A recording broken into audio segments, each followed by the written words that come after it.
And now, please welcome our moderator. Hey there, everyone. I'm Alex Witt. I'm an anchor at MSNBC. I have my show Weekends with Alex Witt, which means you can see me on weekends. Right now, though, I'm very delighted to be working on a Tuesday so that I may welcome a pretty distinguished and esteemed panel. We're going to talk about climate change. You know, that little topic that seems to be on a few people's minds. Let's get right into who we have to speak with us. We welcome Ayanna Elizabeth Johnson, the founder, Urban Ocean Lab, co-author, All We Can Save. We welcome former Governor of Ohio, John Kasich. There are a number of reasons, including the passion with which he feels about climate change, that we're welcoming him here. Gina McCarthy, President and CEO of the NRDC, also the former administrator of the U.S. Environmental Protection Agency, the EPA. We have Nat Simons, the co-director of the Sea Change Foundation. And we also have Senator Sheldon Whitehouse, Democratic senator from Rhode Island, who is not as busy this week as he was last week, serving on judiciary and doing interviewing for Amy Coney Barrett and her ascension to the Supreme Court. But I actually do not see the senator at the moment here with us. I think he will be able to connect with us shortly. Before we get to talking about the issues, we are very lucky to be partnering with Harris Poll, and I want to put up three questions and have them posed to all of you who are participating out there.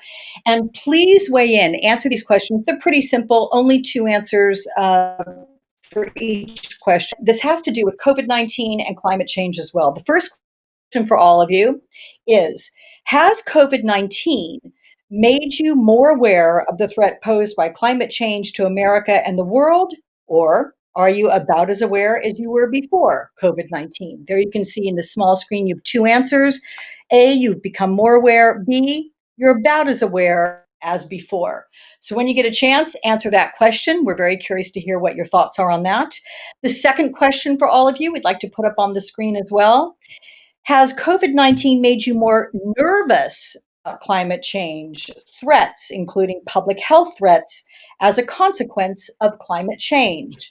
Your first answer is you've become more nervous, or secondly, B is about as nervous as before. And when it comes to solutions, here is the third question we'd like to pose to all of you. Do you believe that effective measures to fight climate change will mostly come from the private sector or from government entities? Your first answer, private sector. Second answer, government. So we are going to incorporate your thoughts on these answers as we go along. But right now, to our Q&A. We hope that this is somewhat irreverent and that everybody just chimes in because everybody has extraordinary perspectives. So here we go, guys. First question is about climate change, which is such a ginormous issue, right? It's overwhelming most of the time when people think about it, like, what can I do? How are we going to even begin to handle this? Because we keep getting told we've got about 10 years before navigable in various quadrants of concern. So can climate change, can the whole global warming issue, can it be tackled effectively? I mean, literally where we are now, can it be tackled effectively? And is the only way to deal with it effectively to do it in total? I mean, can you parcel off one thing? Can you parcel off the oceans? Can you parcel off managing the forests and trying to help reduce the wildfire severities that we've had here in California? Can you do it piecemeal or must it be done in total? I'm going to throw that to you first, Gina. Well, Alex, first, thank you for being here. And I love the word ginormous. I hear climate scientists using that all the time. It is great to be with other panelists. Look, climate change isn't about a single answer or a single resource. It is a systemic issue. It's the choice that we made in the Industrial Revolution to rely so heavily on fossil fuels to fuel our economy. And it has created ripples in the system. And let me explain what I mean by that. COVID-19 has taught us some really big lessons, I think. And we'll wait to hear what others think. But first of all, you can't ignore the science. The science is real. It's right in front of our eyes. We can all see that climate change is important, that we have to pay attention to the science. COVID-19 taught us that lesson. And I think the second thing is that we need to understand that both COVID-19 and climate change have in common the fact that there are disproportionate impacts from on both the same population, which is Black community, our brown community, Indigenous, and the poor. They're in the front lines of our climate crisis, and they are on the front lines of the pandemic. We're seeing Black people die at twice the rate of their white counterparts. So we know that it is also an underpinning of a systemic issue, which is well beyond a challenge for the planet. It really is essentially a people problem, which means getting out of COVID-19 requires a worldwide response. It requires the US, among one of the larger emitters, to be one of the larger contributors to the solutions. And it means that we all really have to work together to understand the path forward, which is going to not just be how we correct those greenhouse gas pesky emissions. It's got to be how we correct those health inequities, how we grow jobs, how we strengthen the economy. And that means that clean energy is the answer to the systemic challenge, but it needs to be throughout the world. We need to tackle this, and the US needs to provide leadership once again with a leader that cares more about people than themselves. That is a perfect setup because Governor, you have been quite vociferous about the fact that you belong to a party that you have described, sir, as one that does not seem to care nor recognize the severity and importance of this issue at hand. And I've got to wonder how you go about influencing members of the party, right, and the reasons for which you think that climate deniers, those that don't want to pay attention to the science, do so. And I will note that you started that group, or you were, I guess, a co-founder of that group. You began last year, World War Zero. I mean, it sounds kind of like a monster movie, but really it's a monster that we're tackling. But that it's bipartisan, it's nonpartisan. You've aligned yourself with leaders from all over the world, from all different sectors. Is that what it's going to take? Do we have to step outside of government, sir? Well, first of all, let me talk about World War Zero. John Kerry approached me and Arnold Schwarzenegger initially to say that we need to come together. I hate to use this term bipartisan, because really we ought to come together as just human beings to try to address this problem. And I said I would gladly be part of that whole situation. And so we've spent a lot of our time just trying to bring various groups of people on board to talk about this issue. I appreciate very much what Mrs. McCarthy's had to say, but I've got to tell you that when and I don't want to be a voice of pessimism, but I want to be a voice of realism with optimism going forward. Look, we even have questions today about COVID. How serious is it? The debate goes back and forth. Just think about a debate about masks and what that's all about. To me, what was so significant about COVID is we're hoping we're going to have a vaccine. But the problem is if we push the environment issue, the climate change issue over the edge, there is no vaccine. And so I look at COVID as an opportunity to communicate to people who are willing to listen about the fact that there's no turning back. And that's why it's essential we do things today. Now, in regard to my party, it's split. Susan Molinari, a great friend of mine, we've done some things, got together with John Kerry, talked about building, really a consensus in Washington around the issue. And she pointed out to me, and I think very effectively, that, John, we've got all the usual suspects, people who we would expect to be for this, but somehow we've got to go deeper. The party as a whole is still not aggressive on this subject.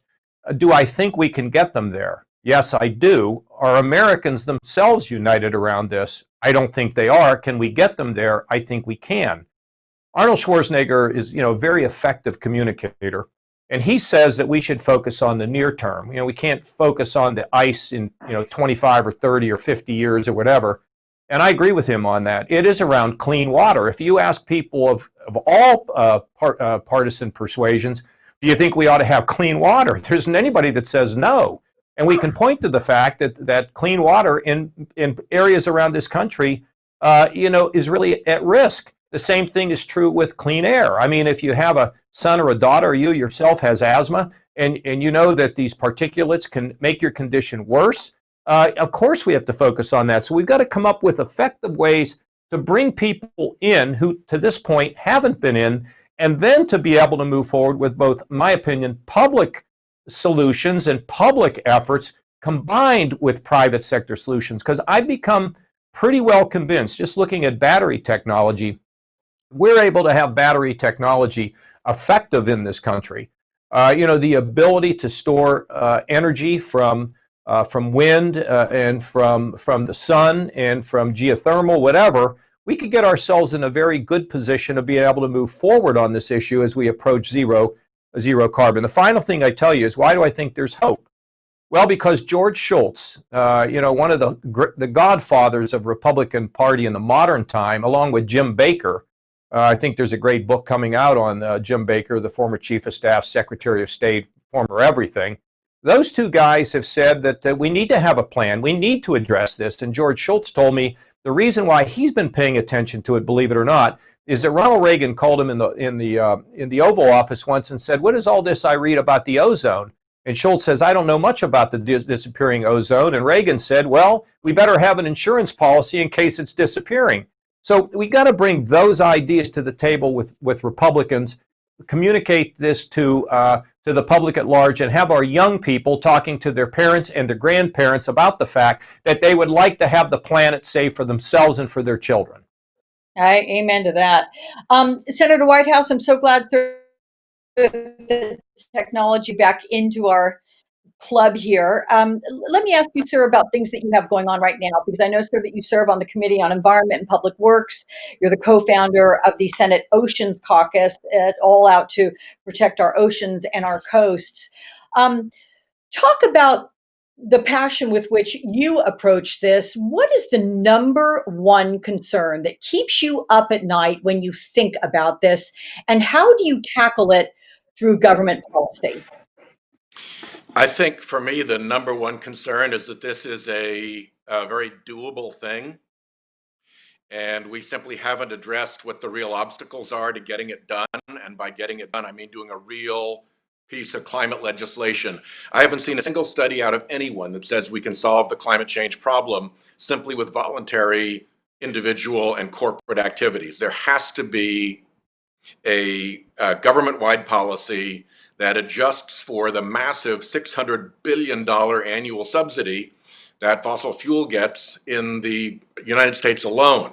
So we have to act, and we are being prevented from acting, and the way in which we're being prevented from acting is something we can fix. And that's probably my greatest source of frustration.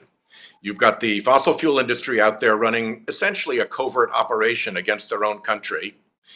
Massive, hundreds of millions of dollars worth, multiple false front organizations, massive fake science. And although a couple of CEOs have tried to clean up their act a little bit and say they care about climate change and that they support carbon pricing, that whole machine that they fund keeps running. And it's still out there very powerfully shutting down Republican action in Congress. And the second piece of the equation is that the rest of corporate America hasn't shown up yet on climate in Congress. It's really pathetic to see. These are the good companies, the ones with the good sustainability policies, the ones that are trying to fix their supply chains, the ones with the groovy websites that talk about climate perils. They don't show up. The American Beverage Association lobbies for Coke and Pepsi. They don't lift a finger about climate change, couldn't care less. TechNet just showed up. TechNet represents Silicon Valley, all the big powerhouses, Google, Apple, Salesforce, Microsoft. They all showed up with a 13-page list of what they wanted Congress to do. And across 13 pages of stuff they wanted Congress to do, didn't once mention climate, didn't once mention green energy. And then the two biggest trade associations, the ones that cover all of corporate America, the National Association of Manufacturers and the U.S. Chamber of Commerce, have been identified by Influence Map as the 2 worst climate obstructors in America, worse than the Petroleum Institute, for Pete's sake. So what frustrates the end out of me is that corporate America, for all the good work it's doing elsewhere, has basically turned its backside to Congress and is not showing up. Nobody cares. There's no effort being made. And of course, people in Congress respond to that very obvious signal with the fossil fuel industry saying, you're dead if you cross us on this. Forget what our CEOs are saying. And the rest of corporate America saying, actually, we don't care. We care about a lot of other stuff, but not this. Okay, so Senator, I'm going to be cynical here. Is it because in your mind, I mean, you have to try to apply a sense of logic, some sort of reason as to why this bad behavior they're describing exists. Is it a power struggle? Does it come down to the almighty dollar? Is it laziness? Is it people who don't want to put in the effort to affect change? Because it is a magnificent amount of change that needs to be implemented to turn this thing around. What is it? I think it's a mix of things. I think for most corporate America, they have put this into their public relations department, investor relations, customer relations. In fact, a major company that we're talking to, I just got a letter from the person who runs their sustainability, and it's their public relations and sustainability tied together. So I think for a lot of corporate America, they haven't seen this as real to their business yet. It's just something that they do on the side to fob people off. When they come to Congress, they're serious about stuff that they need. They want tax breaks. They want to be able to hire cheap foreign engineers. They want to protect their intellectual property. They want to do whatever it is that they want to do. They don't want us to tax sugary drinks. Those are all immediate priorities, and they just punt climate to the back of the line. And it's only now that they're being called out for what they've done that they've started to realize, oops, there's some real accountability for us here. And they're also starting to realize that this is going to clobber their business models. I mean, the banks are reading these reports out of the central banks and seeing, oh, that's pretty scary. The ag companies are looking at their supply chains and seeing the predictions and saying, wow, that's going to affect our business model. Anybody who does business along coastlines is seeing what Freddie Mac says is going to be a 2008 style mortgage meltdown of coastal properties. Those things are finally starting to gravitate that this is actually serious. But just starting to show up. Yeah. Let me can I jump in just for a second? Because I appreciate what the senator's saying, look, the issue of ESG, Alex, as you know, environmental, social, and governance is a rising issue among American businesses today. And part of that has to do with the type of investors now that are looking at companies, particularly, and I must say, pleased with the growth of and power of women investors who are beginning to say that we expect companies across this country to be invested in environmental progress. And at the same time, I think we got to give a tip of the hat to the Business Roundtable that's begun to talk aggressively about the issue of environmental. And I noticed that there are investors, big banks, who are refusing to invest in further development. And maybe Gina can say something about this. About Alaskan development. They're saying we won't have anything to do with it. I mean, these things take time. I don't want to take time like we just got to wait and wait and wait. But we want to call them out when it's legitimate. We want to praise them when it's also legitimate. And then, I just don't want to say it's all bleak. And, some of these companies, I agree, they will communicate through their government affairs or public relations people, but that's how big companies work. CEOs don't always get in the middle of it. But if they're talking, it's because the CEOs are saying something about the need to address this issue. So we have a long way to go. We don't have forever to wait, but I'm actually seeing some progress. My frustration are with a large group of the American public that just doesn't see this as a major issue. I know inside the Democratic Party it's risen, and I'm pleased to see that to a higher and higher issue, but it needs to be across the board. Because ultimately, it's the public that moves the federal government to do what they need to do. And also these investors, these folks who are making investments in companies who are beginning to say, if you're not getting this right on the environment, we're not investing. And that's real pressure. far more important than a government mandate. But I agree with the senators. There are some government mandates that need to happen. We had them here in Ohio, and they worked. But we're always in a battle about eroding them. I'm going on too long, but I just wanted to say I'm not pessimistic ultimately about where business is going. And a lot of the reason that I refrain from being pessimistic is because we have people like Ayana, who is working on behalf of the Urban Oceans Lab. She has a couple of really cool points I'd love for her to expand on. I'm picking up on, Governor, your comment about women that are really taking the lead in climate change and trying to battle that. I know Ayana's passionate about that. And also, reframing the ocean, Ayana, as a solution instead of a threat. The rising waters and the eroding coastlines and those things.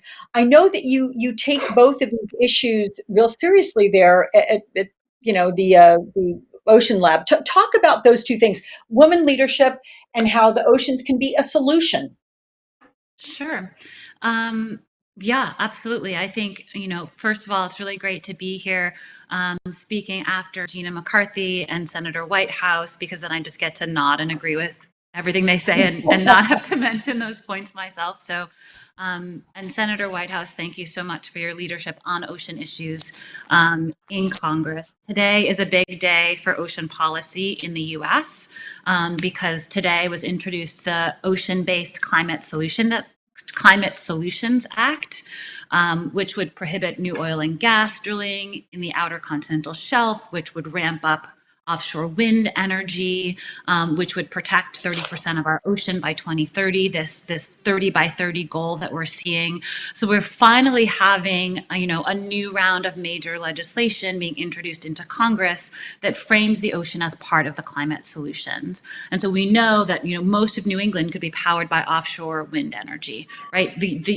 Europe is way ahead of us on this. There's just, we need to get it together here in the US. And I think, when we think about the ocean and climate, we think of the ocean as a victim, right? We think of the waters warming, we think of sea level rising, we maybe think about a third of the carbon dioxide that has been emitted by burning fossil fuels has been absorbed by the ocean, which has changed the entire chemistry, the pH of seawater.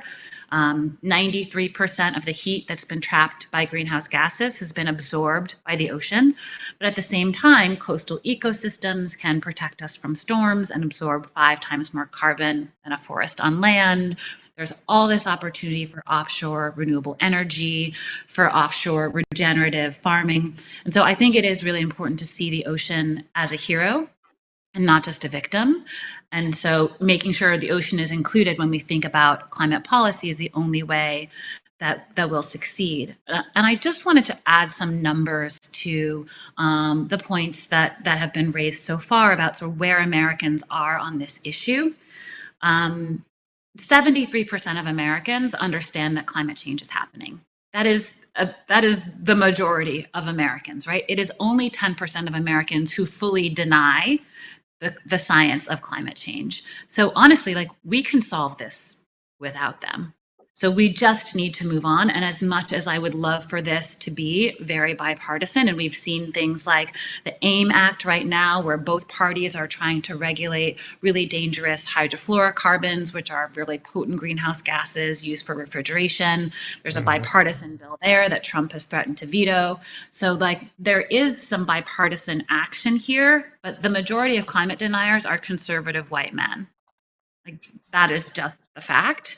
And so what Governor Kasich said about the importance of young people talking to older generations is true, because the social science shows us that when children speak to their parents about their concerns about the future, about climate change, that is the most likely opportunity to sway these conservative white men, is specifically their daughters, who are like, this is my future you're gambling with, and I'm not even old enough to vote, and I need you to be a part of the solutions. So the last thing I'll say is, we have a similar split along, not a split, but a sort of a difference when we think about race. It's often, the perception is that environmentalists are white people, when in fact we know from the same source of this polling is Yale and George Mason universities that 49% of white people are concerned about climate compared to 57% of Black people and 69% of Latinx people who are saying like we're concerned about climate. And all that is to say, like, we can't win unless we welcome everyone into this work.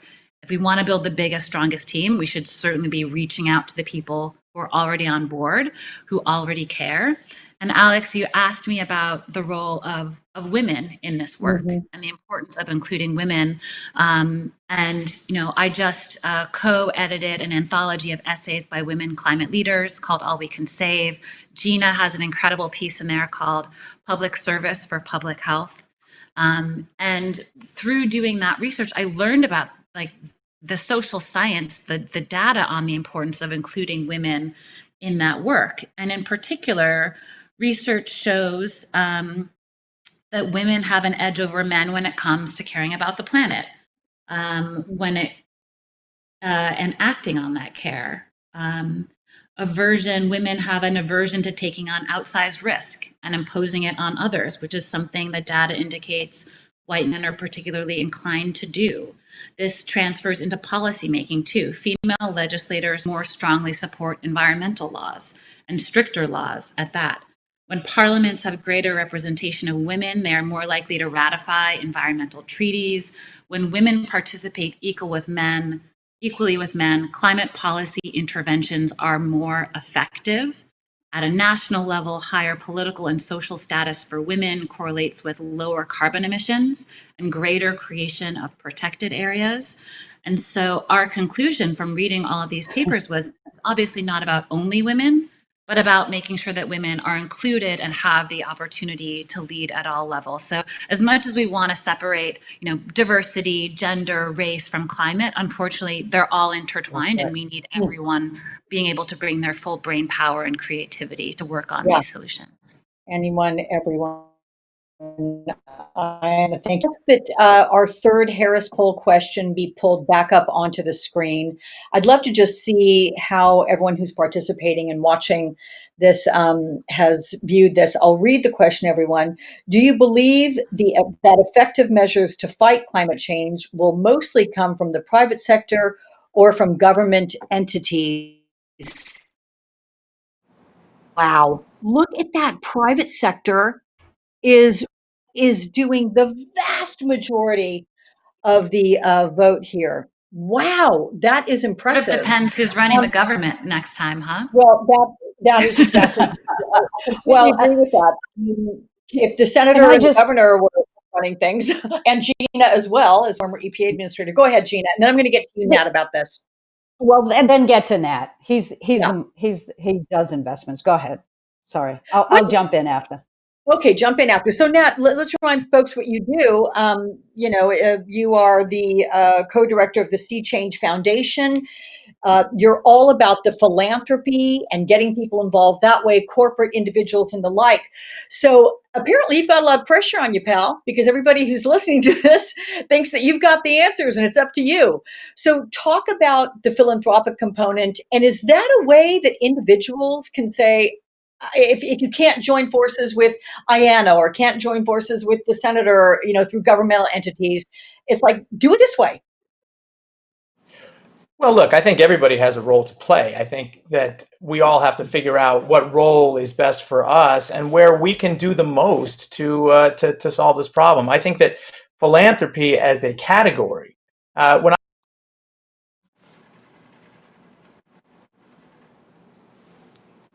Nat, we're not hearing you. Can you hear me, Nat?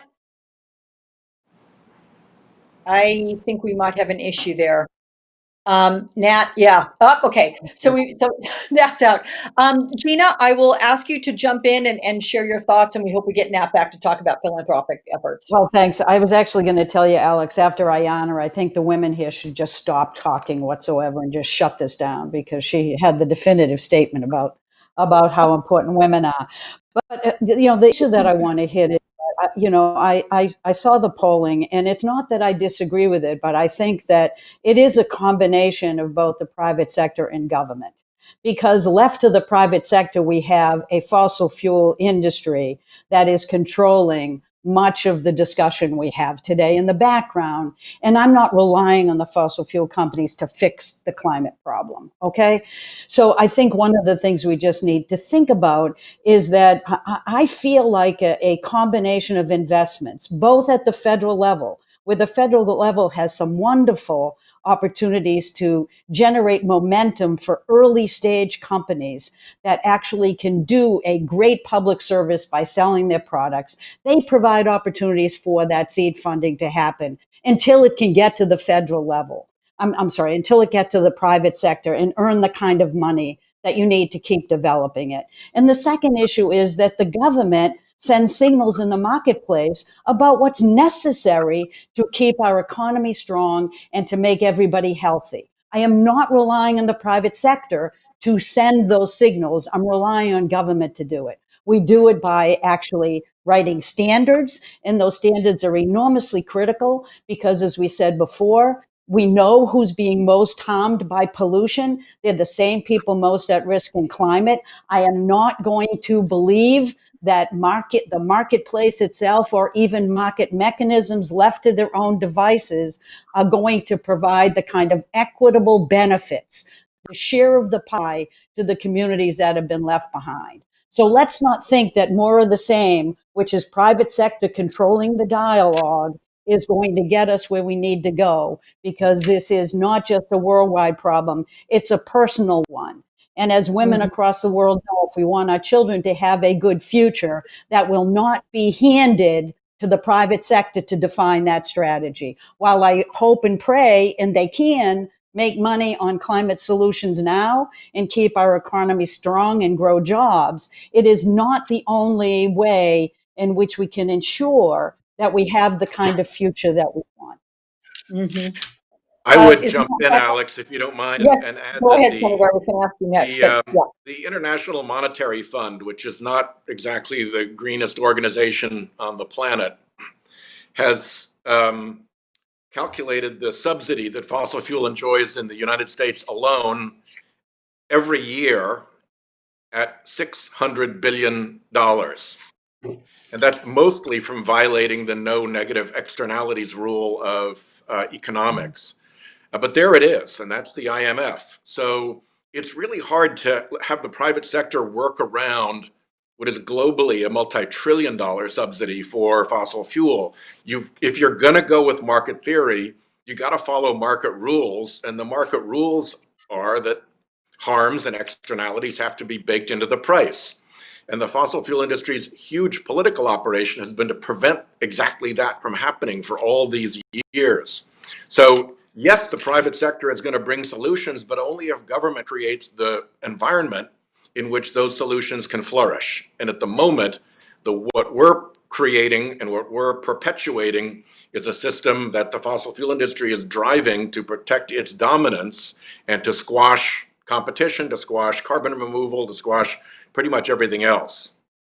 So, Senator, how can you then? How can you turn that on? What can the government do, sir, to appeal to the fossil fuel industry, for example? What can you do that they might listen to, they might respond to?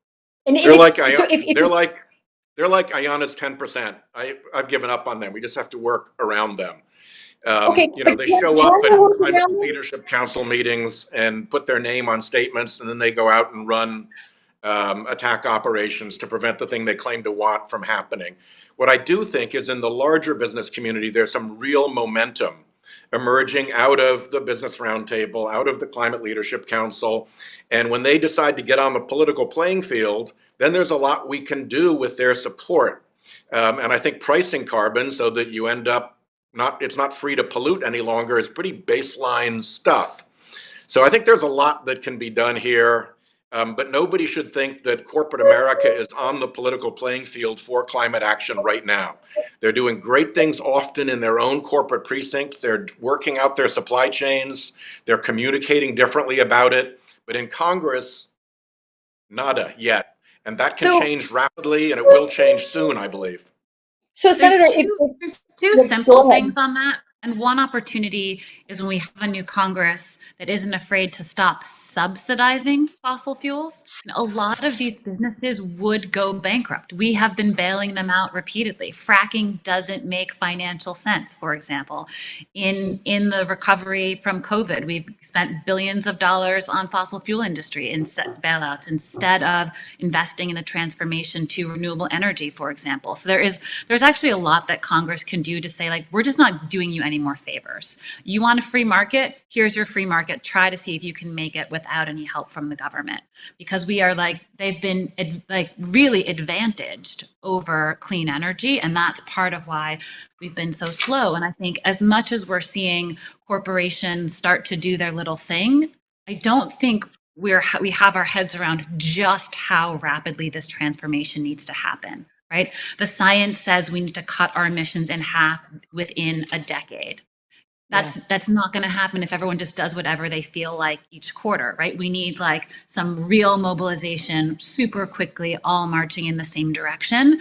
And that's the role of government. This is like a World War II level mobilization, right? That's why this term, the Green New Deal, has come to bear, because it's like recovering from the Great Depression. It's going to require that level of collective action and engagement. And so as much as there are for sure individual CEOs, individual companies that are doing some good work, we can't just rely on goodwill, especially when all the wrong stuff is still being subsidized, and expect for somehow the market, as Gina said, to just magically handle Maybe I'll it. just jump in here if you guys can now hear me. Can you guys hear me? Yes, please. Yes, Matt.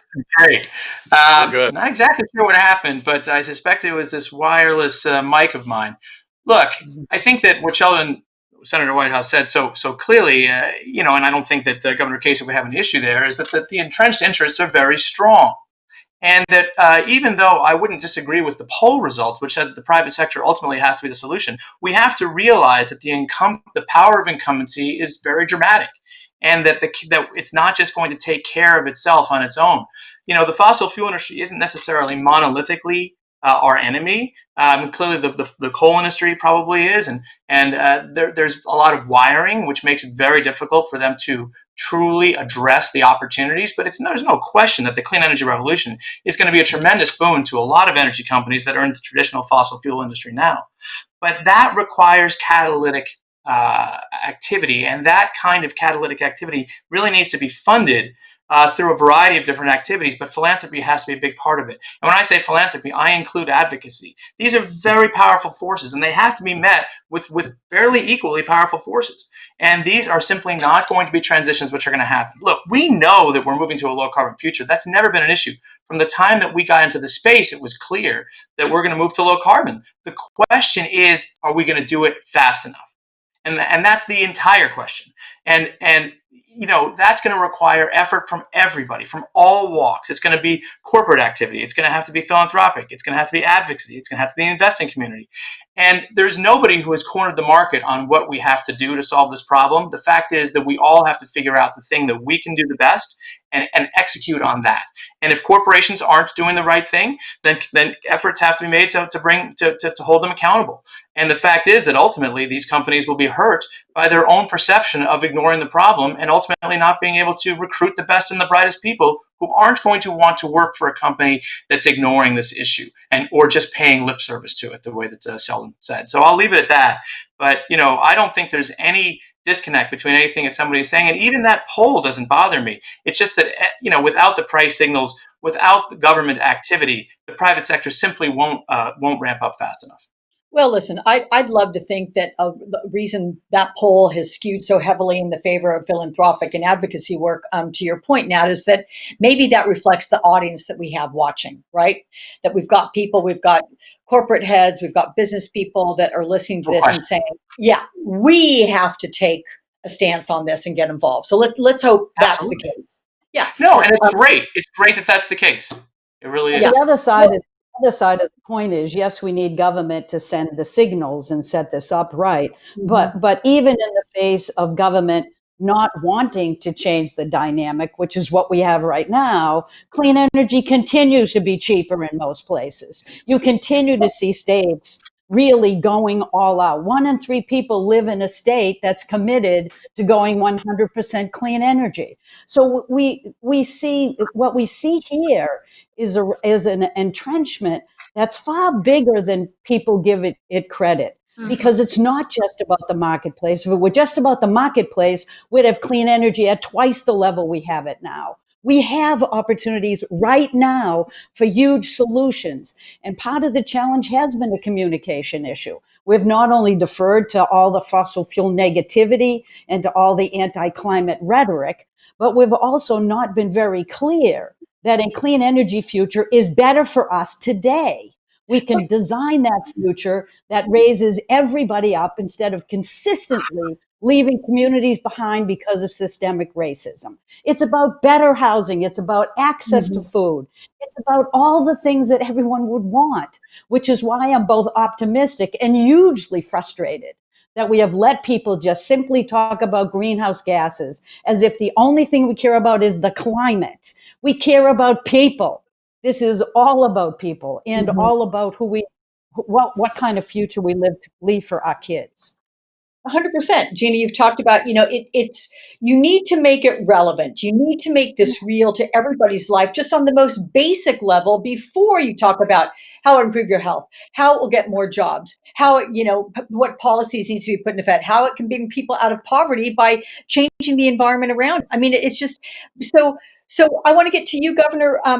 World War Zero. Is that something that you look at? Are you trying to make, through this entity and other things with which you're affiliated, sir, are you trying to make it relevant on a personal basis? Let me just tell you, and I feel very strongly about this. I devote a lot of time to things like World War Zero, and put out some papers, discussions that I have.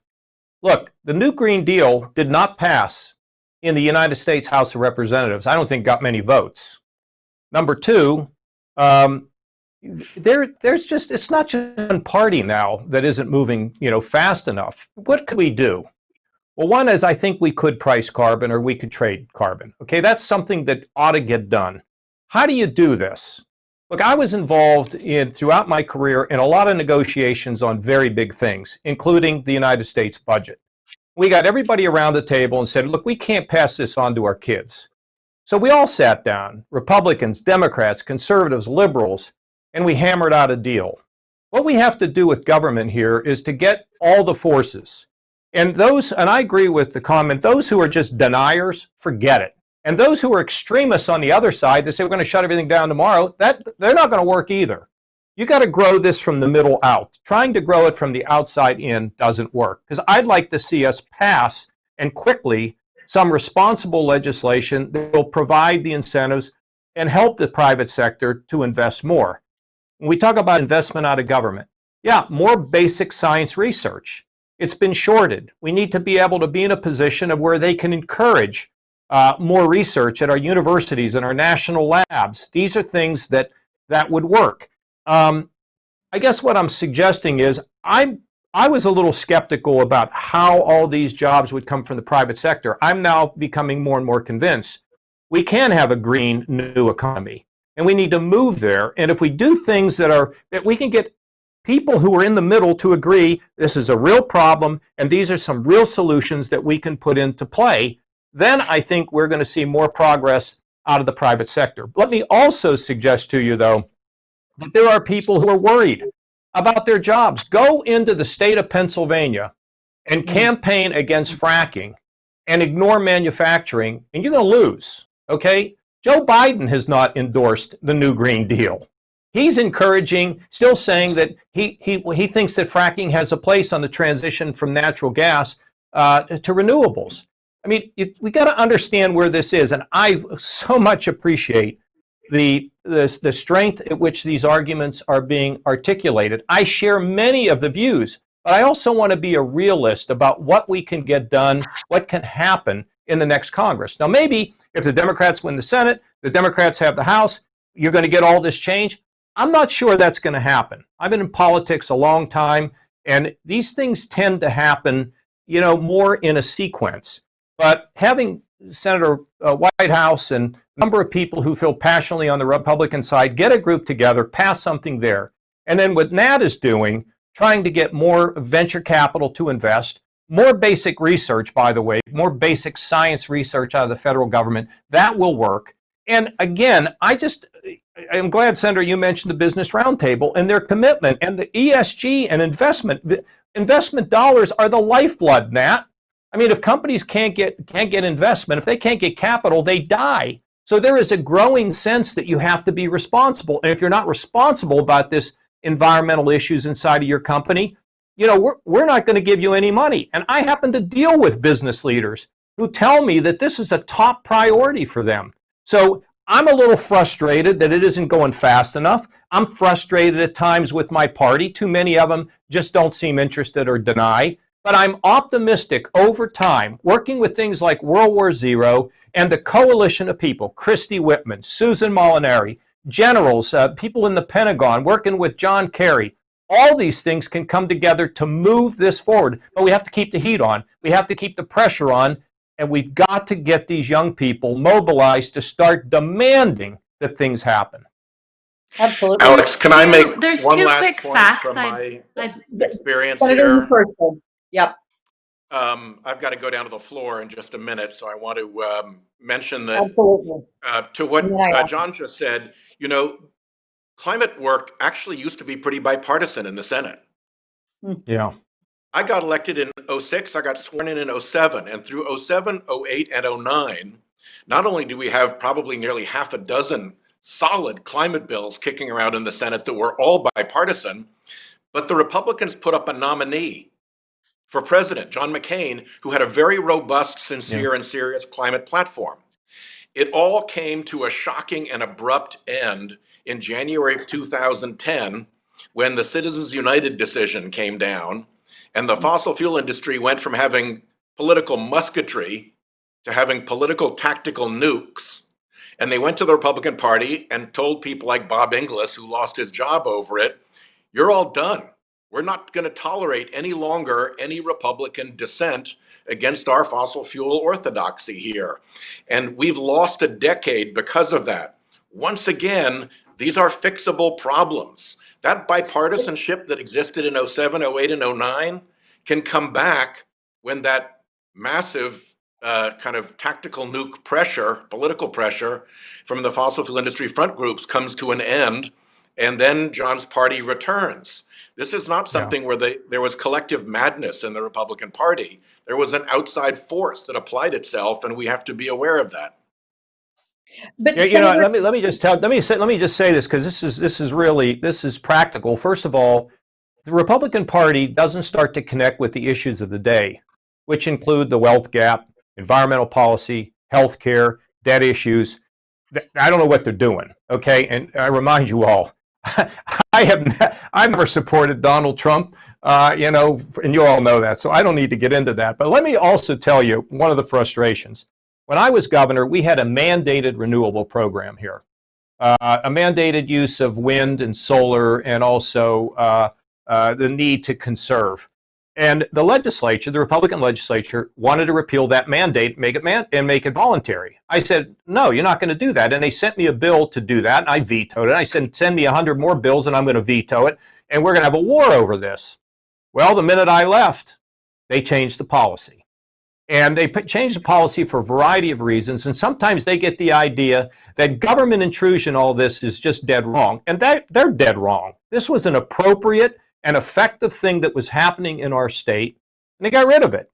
And so, but I believe, Sheldon, and I think you're right about this, I think you get on that Senate floor and you talk to some of those people who you know are the ones that care about this, get your group together, and you're going to move something forward. And just those people who are way out here, and I know who some of them are, forget it. They're just not going to participate. But there will be enough there, I think, after this November election, where you might be able to make some significant progress.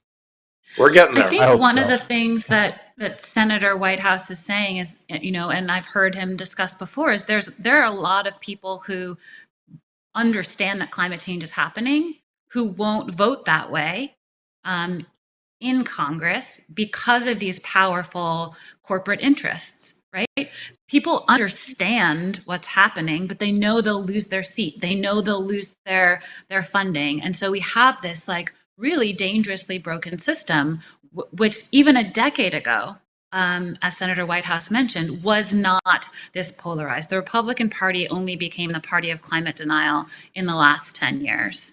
And there's just one item I wanted to correct for the record about not the New Green Deal, but it's called the Green New Deal, and how much support it had. 101 co-sponsors when it was introduced in the House. That's a pretty significant number of co-sponsors. And it had the support of the majority of Americans when it was first introduced. People liked the concept of green jobs on both sides of the aisle. People liked the concept of a livable future and the government doing something big to protect the planet. It was only after a very well coordinated campaign in the media led by Fox News that you started to see the polling shift after an endless stream of misinformation about what was actually in this, very short 14-page resolution, which I would encourage people to read instead of guessing what it means before you decide whether you're for it or against it. It'll take you like 5 minutes to read it. It's double spaced and large font. And it was something that the majority of Americans initially had a positive reaction to. So regardless of whether you agree or disagree with, every item in there, I think it's important to set the record straight on those two items. Yeah. Go ahead. Alex, this is just me. Just one more point, and I think that one of the things I've learned since I've been outside of government, and we've seen it growing for the past 2 or 3 years, is that the middle is not the middle anymore. The middle is much more aggressive and much more progressive, and we know now that the issue of systemic racism, this is the issue of our time. And we have to recognize that racism and climate go hand in hand.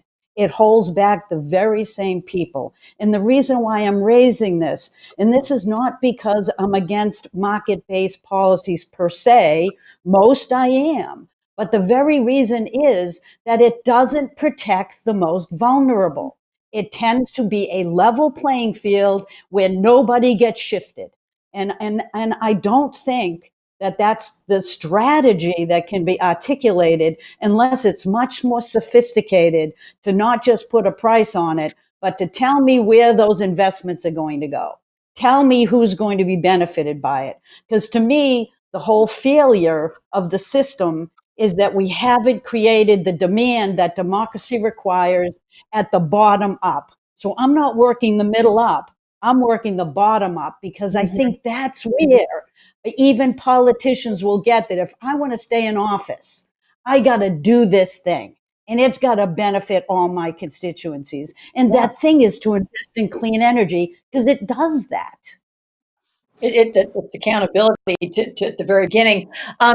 Senator, I know you have to take off and get to the floor, but that said, I listened to Governor Kasich. He strikes a pretty optimistic tone.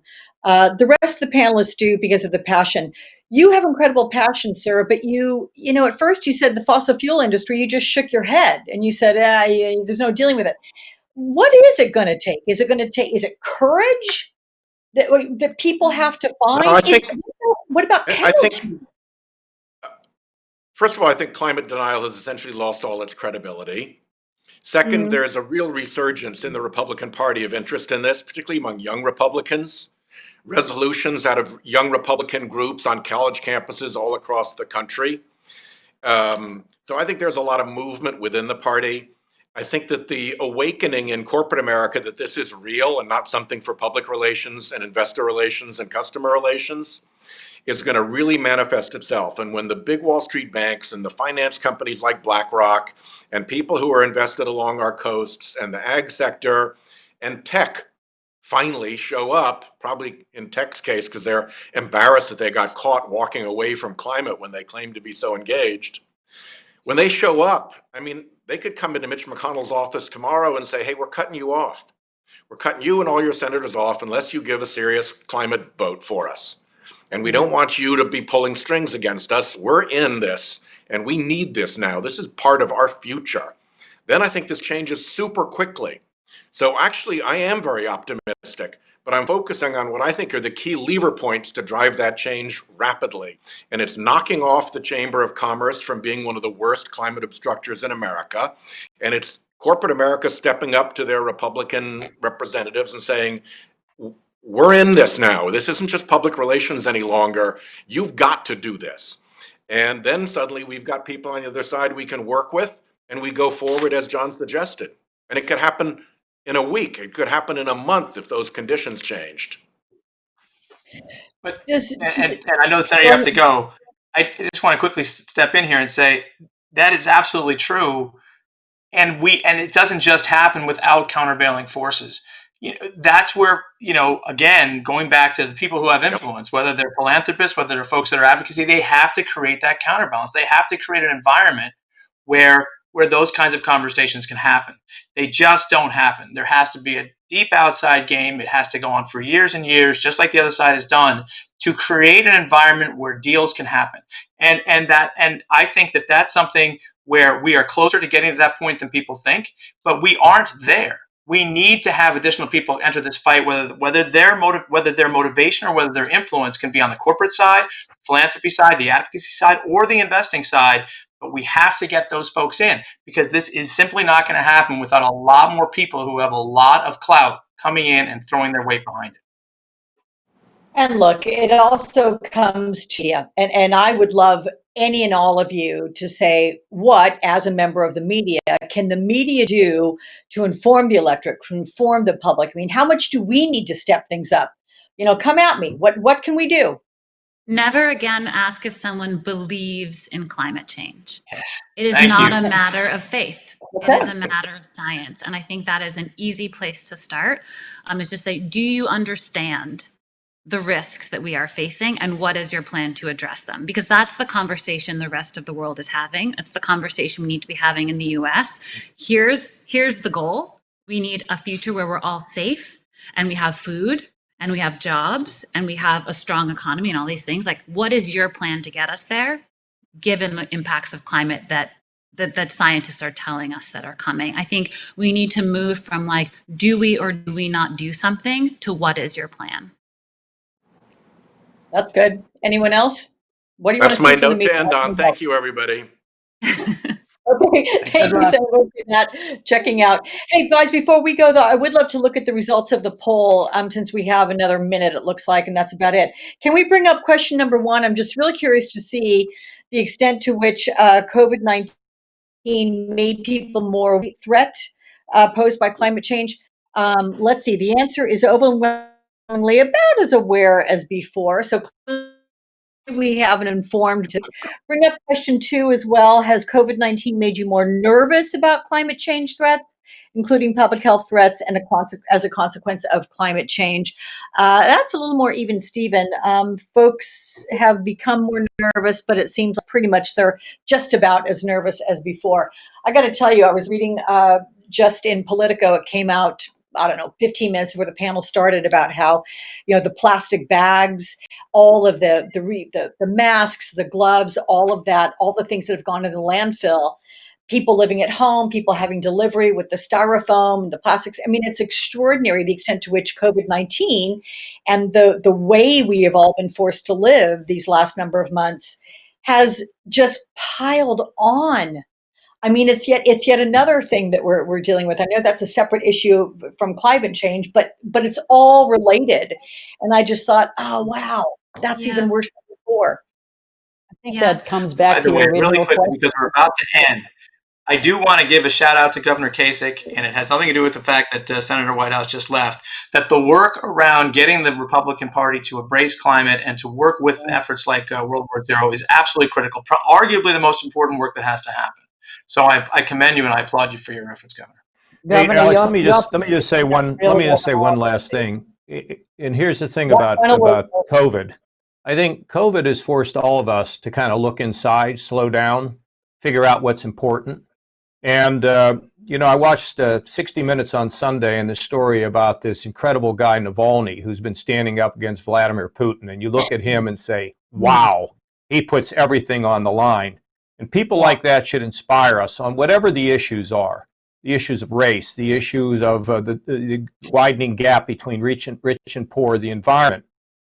And I think, Gina, you said something that I've always believed that I know is absolutely correct. It's bottom up. When the public has a clear message, politicians get it, and the change comes. We saw it in civil rights. We saw it in ending the Vietnam War, and we're beginning to see it in the environment. That's why I'm optimistic. We're winning. Governor, you give all of us some faith and hope. Thank you. Winning, faith, hope, all really positive notes to end on. What an inspiring bunch. Of course, Senator Whitehouse, we appreciate his time.